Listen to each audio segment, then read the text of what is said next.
नमस्कार दोस्तों, उषा की आवाज़ चैनल में आप सभी का स्वागत है। हमारी आज की कहानी है गुमनाम वसीयतनामा। अंजू की शादी होने के बाद हम दोनों भाई बहन बहुत खुश थे, लेकिन मन मुताबिक नौकरी ना मिलने के कारण मैं वापस अपनी अम्मा के पास अपने घर लौट आया। समय अपनी रफ्तार से आगे बढ़ता चला गया। करीब 4 महीने बीतने के बाद रात के 10 बजे कौन दरवाजा खटखटा रहा है? ननकू, जरा दरवाजा खोलकर देख, कौन है जो जोर जोर से दरवाजा पीट रहा है? अम्मा के कहने पर मुझे दरवाजा खोलना पड़ा। हर काम के लिए अम्मा मुझे ही आगे रखती थी। जब दरवाजा खोला तो बहन एक सूटकेस लिए खड़ी हुई थी। मैंने दरवाजे के बाहर झांका, दाएं बाएं देखा, मगर जीजाजी नजर ना आए। आखिर मैंने पूछ ही लिया, दीदी, आपके साथ जीजाजी नहीं आए?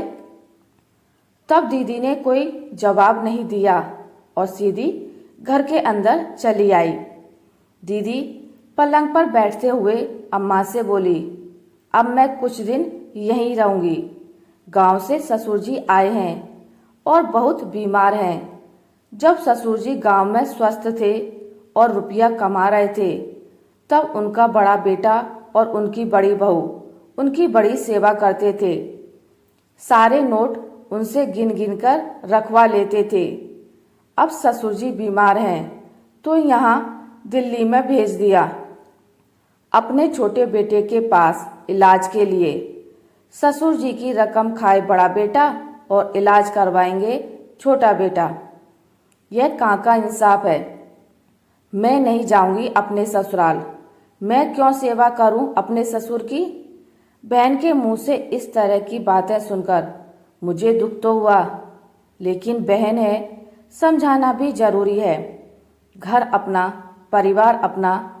पड़ोसियों की 2 बातें सुनने से अच्छा है घर के मसले घर में ही निपटा लिए जाएं। मैं अम्मा को एक कोने में ले गया और अम्मा को बताया, मैं बाहर गली से ऑटो रिक्शा बुक करके आ रहा हूँ। तब तक बहन को चाय और पानी बिल्कुल भी मत देना। बड़े भैया ऊपर वाले कमरे में भाभी के साथ आराम कर रहे हैं, उन्हें भी बिल्कुल डिस्टर्ब मत करना। बाबूजी अपने बीड़ी का बंडल खरीदने गए हैं। बाहर आसपास की छोटी छोटी सभी दुकानें बंद हो चुकी हैं, इसलिए बाबूजी मोहल्ले की चौराहे वाली बड़ी दुकान पर जाएंगे। वह दुकान रात के 11 बजे तक खुली रहती है और वहाँ भीड़ भी रहती है, तो शायद बाबूजी को अभी 15 मिनट आने में लग जाएंगे। गली के बाहर ही मुझे ऑटो रिक्शा खड़ा मिल गया। जान पहचान वाला था तो जाने के लिए तैयार हो गया। उसने पूछा, कहाँ जाना है? तब मैंने रिक्शा वाले भैया को बताया, एक सवारी है, बुराड़ी से बस स्टैंड पर छोड़ना है। 60 रुपये में बात तय हो गई। दौड़कर जल्दी से घर की तरफ लपका। बहन का सूटकेस उठाया और बहन से कहा, चलो बहन।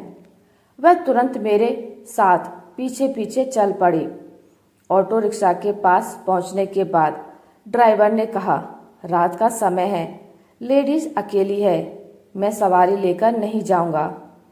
दूर से मुझे बाबूजी आते दिखे।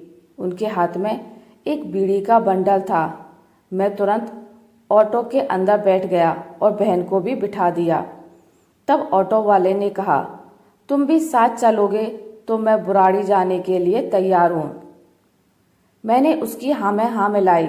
ठीक है, मैं भी साथ चलूँगा, देर मत कीजिए। ऑटो तेज रफ्तार से बुराड़ी की तरफ दौड़ने लगा। रास्ते में मैंने बहन से पूछा, जब मैं ऑटो लेने गया था तब अम्मा ने तुमसे क्या बात कही थी? बहन बताने लगी, अम्मा कह रही थी, तुझे इस तरह ससुराल से ऐसे नहीं आना चाहिए था। जैसे ससुर जी बीमार हैं, बड़ी उम्मीद लेकर गांव से तेरे घर आए हैं और तू उन्हें धोखा देकर यहाँ चली आई। अपने पति की नज़रों में भी तूने गिरने वाला काम किया है। तेरी जेठानी कैसी है, हमें उससे क्या लेना देना। लेकिन तू इस नेक काम से पीछे मत हट। अभी तो तेरी शादी को 4 महीने हुए हैं। अभी तुझे बहुत कुछ सीखना है। अम्मा की बात सुनकर मुझे लगा शायद मैंने मायके आकर बड़ी गलती कर दी है। बातें करते करते अब तक बुराड़ी स्टैंड आ चुका था। हम दोनों भाई बहन ऑटो रिक्शा वाले को धन्यवाद देकर सूटकेस लिए तेजी तेजी से घर की तरफ भागे। रास्ते में एक ठेले वाला मिल गया। उसके ठेले पर बहुत से सेब रखे हुए थे और अंगूर भी। शायद बाजार से अब अपने घर लौट रहा था। बहन ने 2 किलो सेब और 1 किलो अंगूर खरीद लिए। दरवाजा बंद था। बहन को मैंने सब कुछ रास्ते में समझा दिया। सूटकेस लेकर मैं बाहर की दीवार के पीछे छिप गया। जीजाजी ने दरवाजा खोला तो पूछा, 1 घंटे से तुम कहाँ थी? हम दोनों बाप बेटे को थाली में खाना परोसने के बाद तुमने कहा मैं अभी पानी लेकर आती हूँ। फिर 1 घंटे से हम तुम्हारा इंतजार कर रहे थे कि पानी अब आएगा, पानी अब आएगा। काफी देर होने के बाद जब मैं रसोई में पहुंचा तो तुम वहां नहीं थी। तब बहन ने कहा ससुर जी की तबीयत खराब थी तो मैंने सोचा उन्हें फल खाने चाहिए ताकि उनकी सेहत बनी रहे, इसलिए मैं सेब और अंगूर खरीदने गई थी। जीजाजी ने खुश होते हुए सेब और अंगूर की थैली अपने हाथों में ले ली और बहन से कहा, इतनी रात को अकेले बाजार ना जाया करो। मैंने सूटकेस आंगन में खड़ी झाड़ियों में छिपा दिया और उसी ऑटो में बैठकर वापस अम्मा के घर चला गया। घर पर आते ही अम्मा ने कहा, बाबूजी बार बार पूछ रहे थे ननकू कहाँ है, ननकू कहाँ है। तब मैंने कह दिया पड़ोसी की छत पर सोने चला गया, यहाँ मच्छर बहुत हैं। मैंने अम्मा को सब बता दिया।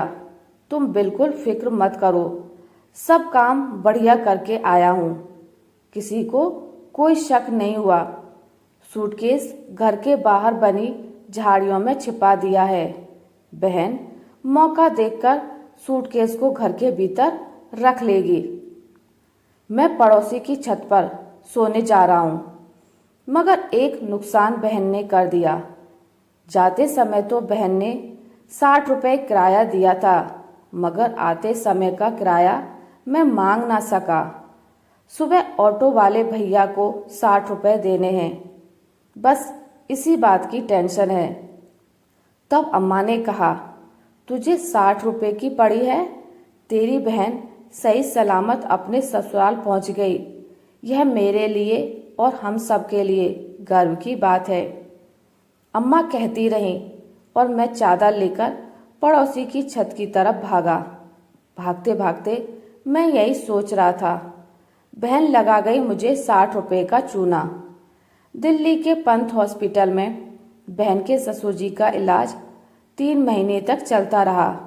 हमसे जो मदद हुई हमने की और अस्पताल में हमारा पूरा परिवार हर 2 दिन बाद देखने जाता रहा। 3 महीने बाद बहन के ससुर जी स्वस्थ हो चुके थे, लेकिन उन्होंने गांव जाने का इरादा मन से निकाल दिया और बहन के घर पर रहने का फैसला लिया। बहन को भी कोई ऐतराज नहीं था। घर के बड़े बुजुर्गों की सेवा करना तो बच्चों का धर्म होता है। यही सोचकर बहन सेवा करती रही। दवाई, फल, नाश्ता सब समय पर मिलता रहा और इस तरह बहन ने अपने ससुर जी का दिल जीत लिया। ससुर जी ने अपने अंतिम दिनों में दिल्ली वाला मकान अपनी छोटी बहू के नाम कर दिया और इस दुनिया से हमेशा हमेशा के लिए विदा हो गए। उनके जाने के बाद बहुत दिनों तक घर में उदासी छाई रही।